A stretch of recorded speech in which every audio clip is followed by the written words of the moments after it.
I've avoided making chip and dip bowls, well, maybe because it's just a bowl in a bowl. But this one gives my signature swirl a surprisingly useful job. Will this be the double-walled dish that changes my mind? I'm using 2.2 kilos of clay for the dish. I'm using a terracotta because I want a rustic feel. This is a beautiful South Australian terracotta. And of course, I start by centering.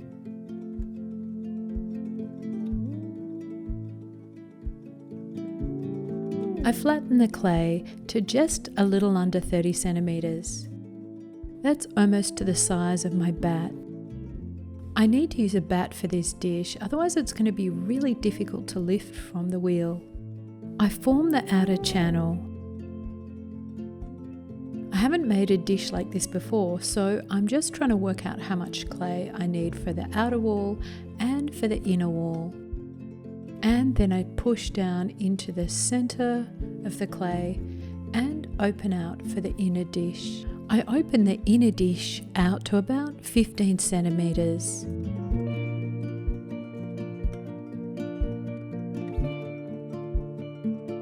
And I compress the clay.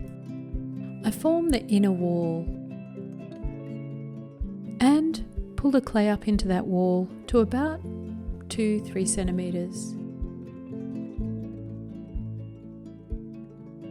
It's starting to take shape, so now I pull up the outer wall.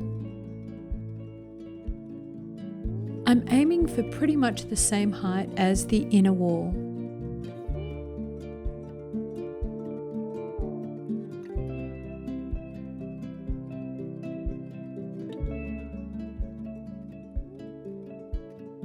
I straighten the outer wall.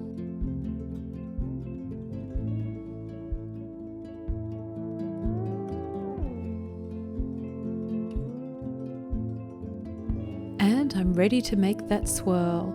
For the olive oil design to work, I need to make that swirl quite deep. There are a few little burrs of clay on the swirl, and I can clean those once the pot's dry enough. I set aside to dry to leather hard before trimming. So I center the dish. And I fasten with some lugs of clay.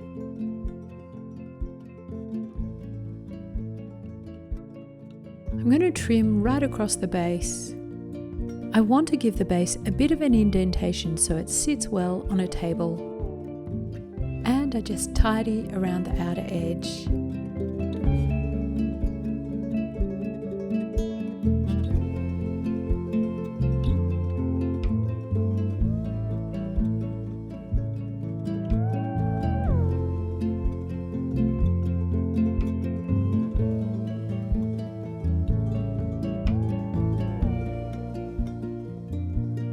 I smooth with a rib and set aside to dry fully.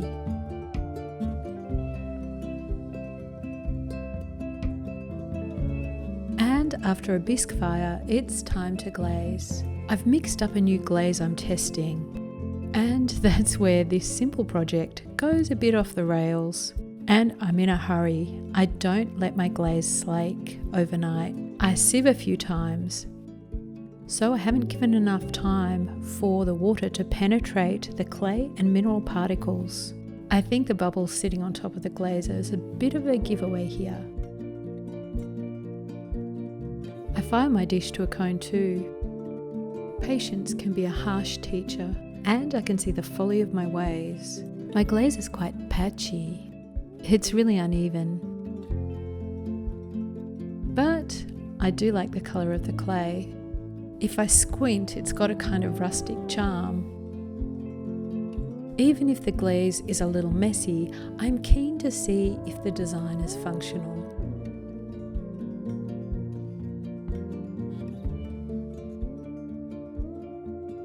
I'm going to add oil and vinegar to dip the bread into. And I'm going to see if I can add the vinegar into the swirl, making it a feature of the dish. So I pour in some balsamic vinegar and I give it a bit of a swirl. Now I pour oil on top.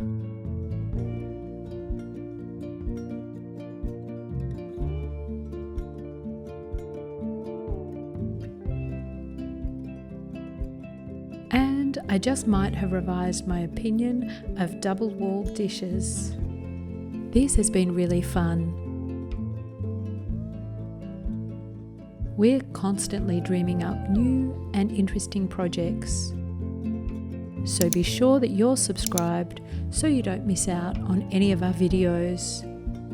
And of course, like and comment below. Of course, you can use this to serve so many different things. I'm really getting into this idea of dishes with different compartments. This project perfectly complements my olive oil bottle project, so if you haven't done so, check out the video. And as always, happy potting.